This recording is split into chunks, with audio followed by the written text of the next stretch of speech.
Here are the writing tips you need to create an outline for your character and ensure that both you and your audience get to know who they are from head to toe. An integral skill set in learning how to start writing for beginners. Join me on the journey toward writing good characters, world building my own story, as well as providing upcoming fantasy writers, authors, and storytellers with all the writing tips they need to make their book or story stand out from all the rest. What is up, you muffin munching muggles? Welcome to Fiction and Reality, where we help you, yes, you, become the most devilishly gifted human that you know you are and that you knew you always could be. First, let's start with the age-old question.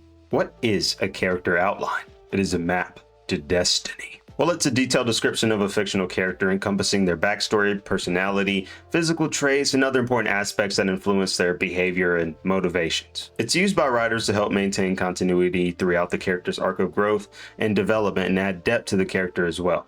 Now, every writer has their own rhythm, routine, and groove, and that may result in character outlines that aren't as comprehensive and robust as others, or in some instances, writers may skip creating an outline at all and just go straight from the dome. Oh no! I know. Some people like cream of wheat, others like white bread, and you know how these things are. But you cannot deny the utility and usefulness of a character outline. The character outline functions as a blueprint for who that character is and lays the foundation and plots a map that guides the reader through a winding maze of revelation and ensures your pen is not just floating in blank space. So let's jump right into it and tackle this beast one by one and start with choosing a name for your character.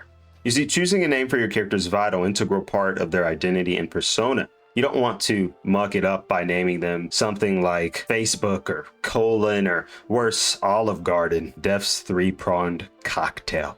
A name can hint at a character's culture, background, and social class, or to some extent even their personality. The structure of the world you build attenuates the concrete meaning of the name itself. And perhaps that's one of the most interesting parts, the fact that there is so much variety of uses when it comes to these names. They can affect how they make your reader feel, such as if you were to name one of your characters Snobby, Scrappy, or Snooty, something with a negative connotation that pokes at your reader and says, hey, this guy is no good, such as that snake-nosed baldy Voldemort, whose name literally means flight of death. The name may simply be linked to a direct meaning, such as with some of my characters, which veer more towards unfurling a cascade of their personality traits and end goals. For example, one of my characters is named Nyx, which means night, as she's a thief who sticks to the shadows and hides her true motives and intentions while venturing amongst my main cast. The protagonist in my story is named Soul, which literally means sun, as he is blinded by his own burning empathy and compassion for others, as well as the veil of good versus evil. He stands at the apices of virtue and cannot see between the red and black to unearth the true happenings of the world, due to never having lost a single thing in the galaxy of the great beyond. A name isn't just a label, it's a prophecy in disguise. It's the first seed of destiny you plant in your world, and one day it will bloom into something far greater than letters on a page. A well-chosen name can haunt, inspire, or deceive. It can carry the weight of a family's legacy or the whisper of a forgotten past. Remember, the name is just the doorway, and once the reader walks through it, they'll never see your characters the same way again. Other than a name, your character needs a compelling background story. You know, most things are bigger than they seem on the surface and won't be unveiled until the audience's answers to a constellation of essential questions that map out the prefecture of that character, why they act the way they do and say the things that they say. For example, what type of location or environment was your character born in? Were they pampered and spoiled to the bone like an entitled little princess reared up in a pristine castle, like one of the characters from my novel? Or perhaps they live in the slums, cast out after the death of a parent, killing to survive until their bones are brittle, until their words run out of breath. This line is where both the tides of social class, environment, and upbringing clash and give way to a variety of mashups depending on which contrasting personalities within your characters begin to butt heads. What was their childhood experience like? Perhaps there's a cascade of trauma, adventure, or loss that spindled them into the very martyr that they are today, gave reason to them being born, or as Aaron says, the resolve to move forward. Surely your characters must have some key events that shape their worldview as well. Not to beat this dead horse, but burning desire and motive are bred from loss of some element, tightly weaving and binding an emotional link between itself and the reader. Whether that be a dream, a purpose, a person, or an object, the loss of something always spins the cogwheels of action. Take Zuko, for example. Zuko doesn't just lose a loved one, he loses his honor. Every action he takes, every conflict he faces, spins from that desire to regain his father's approval and restore his place in the Fire Nation. And perhaps one of the most important elements, what secrets or regrets do they harbor within and hide from everyone else? Oh yes, everyone has a dirty little secret. And I have a secret to tell you. If you're enjoying this video right now, go ahead and leave a like to show some love. It is the character's secret which shrouds them in a cloak of mystery and ignites something in your reader or audience that calls them to shovel and unearth exactly what that character is hiding. Dropping motes or hints of ambiguity about your character's past feeds the cravings of curiosity.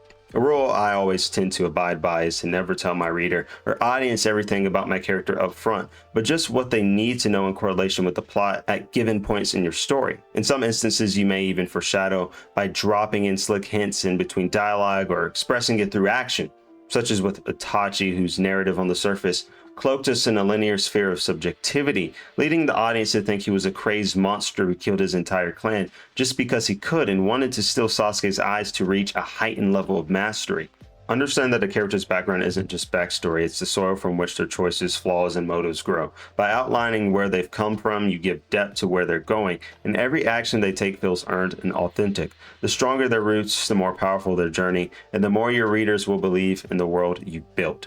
Personality traits. So your character's personality traits are special and unique to them. You know, like when people say they're Sagittarius or Pisces or asparagus, and the list goes on and on and on. By that point, you're just waiting for them to shut up. Perhaps your character is a little bit more hot-headed than most, exhibiting their burning desire, passion, or unhealthy competitive nature.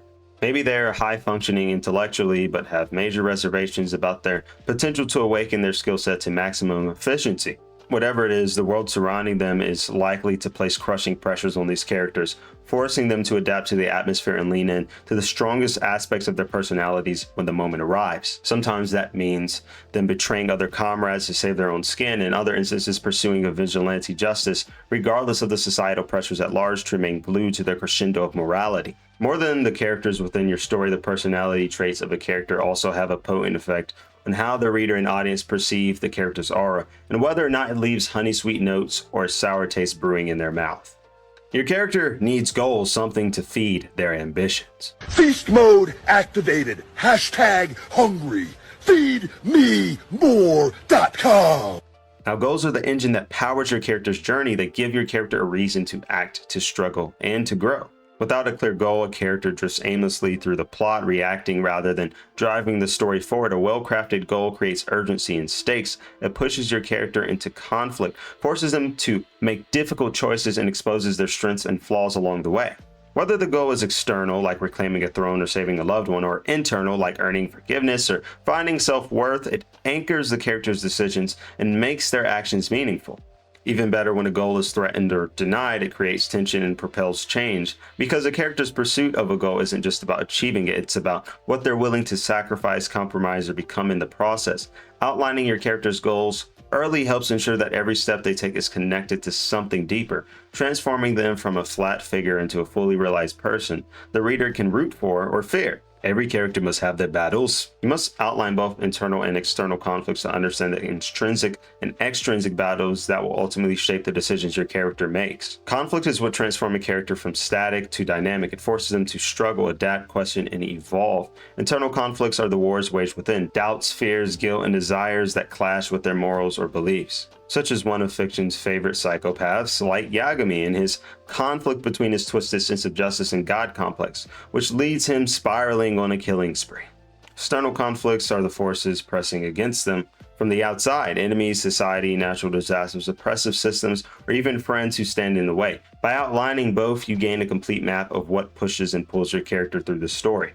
Like Cloud Strife in his battle against the tyrannical corporation of Shinra, conflict is the pressure that reveals who they truly are under stress. Every victory, failure, compromise, or betrayal your character experiences is born from the conflicts they face. So by identifying these early in your outline, you lay the foundation for a story that challenges both your character and your audience. The stronger the conflict, the more powerful the transformation. If you took something from this video, I want you to take a moment to crack that subscribe button below and like the video. Like the video. It pushes these videos out so that others can take key tokens that you've gained. So do your fellow comrades a favor. The direction of progress is forward, and it's only up from here.